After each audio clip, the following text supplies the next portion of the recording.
We use the term centronuclear myopathy as an umbrella term.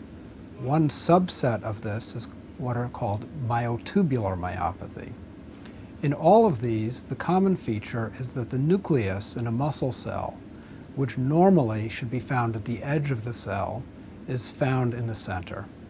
Now, we don't believe that the fact that it's in the center is what causes the weakness, but it's a marker that differentiates this group of diseases from others. The first gene identified to cause a form of centronuclear myopathy encodes a protein called myotubularin, and that was discovered by some colleagues in France in the late 1990s.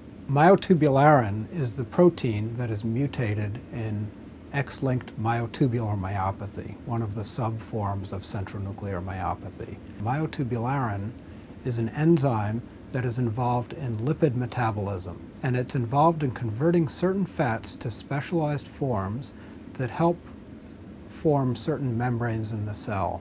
We're only now just beginning to understand how its absence or abnormality causes weakness, and our best guess today is that it leads to abnormal calcium handling in muscle cells. And it's calcium that forms the trigger for muscle contraction. So if the membrane structures that allow calcium to flow into the cell and trigger contraction are abnormal, then the muscle contraction is going to be abnormal. And where our hope is that by understanding this, we can develop eventual treatments that might modulate this process and make it better in patients lacking myotubularin.